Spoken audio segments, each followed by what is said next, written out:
Bonjour, moi c'est Johan, un des associés de Rise Partners. On a monté l'entreprise il y a maintenant un peu plus de 3 ans. Et moi, je m'occupe plus spécifiquement de la partie capital humain, le pôle capital humain.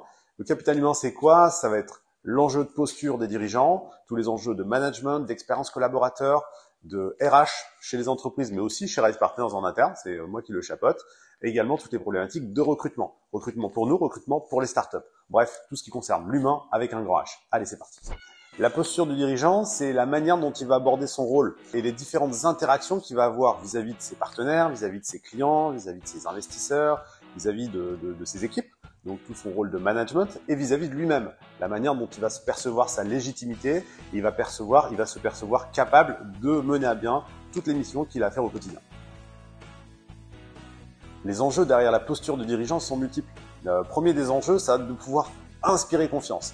Inspirer confiance à ses clients, inspirer confiance à ses partenaires, à ses investisseurs, à ses équipes, de savoir embarquer ses équipes dans l'aventure, c'est un enjeu clé. On parle de leadership, on parle de management. Un autre enjeu de la posture du dirigeant, ça va être de savoir prendre des décisions, trancher. Pour ça, il va falloir accepter de se faire challenger, donc aller chercher des feedbacks tout autour de soi, de s'entourer, de savoir s'entourer, mais derrière, de garder ce rôle de celui qui tranche et qui prend les décisions, qui donne les directions à l'entreprise. Et enfin, un troisième enjeu, il y en a plein d'autres, mais en tout cas, on va s'arrêter sur ces trois-là, ça va être de pouvoir maintenir son équilibre de vie, de savoir gérer cet équilibre de vie. Pourquoi? Parce que nombreux entrepreneurs se brûlent complètement leur motivation et leur énergie dans les premiers mois, les premières années de l'entreprise. Mais en réalité, une entreprise, elle est faite pour durer dans le temps, tenir dans le temps. Et pour ça, il faut savoir se gérer, gérer son équilibre de vie et savoir se ressourcer, donc trouver les clés pour maintenir cet équilibre de vie tout au long de l'aventure. C'est une excellente question. Effectivement, il y a un prérequis, ça va être d'accepter le deal, d'être dans l'aventure entrepreneuriale. Et ça, c'est pas OK pour tout le monde. Ça veut dire accepter l'idée que entreprendre, c'est de la liberté, c'est l'aventure, c'est plein de belles choses, mais c'est aussi beaucoup de contraintes, beaucoup de charges de travail, beaucoup de charges mentales. Et ça, il faut d'abord accepter le deal. Ça, c'est un des premiers prérequis. Ensuite, quelque chose qui est peut-être inné également, ça va être la capacité de se remettre en question et l'ouverture au changement. Et là, on parle de coachabilité. Parce qu'un entrepreneur aguerri, c'est s'entourer, c'est se faire challenger et va pouvoir prendre ses feedbacks pour ensuite prendre ses décisions. Ensuite, toutes les autres qualités qu'on a évoquées dans la posture du dirigeant, et il y en a plein d'autres, heureusement, toutes ces qualités-là se développent et se travaillent.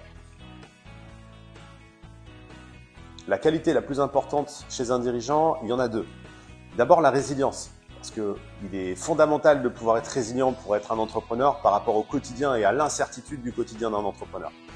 La deuxième qualité, la plus importante, ça va être la capacité de s'adapter au changement. Je pense que ça, c'est la qualité fondamentale chez un dirigeant. C'est ce qui lui permet de s'ouvrir, de changer, d'être agile, d'aller chercher de la flexibilité dans toutes ses décisions et l'orientation qu'il va pouvoir donner à son entreprise.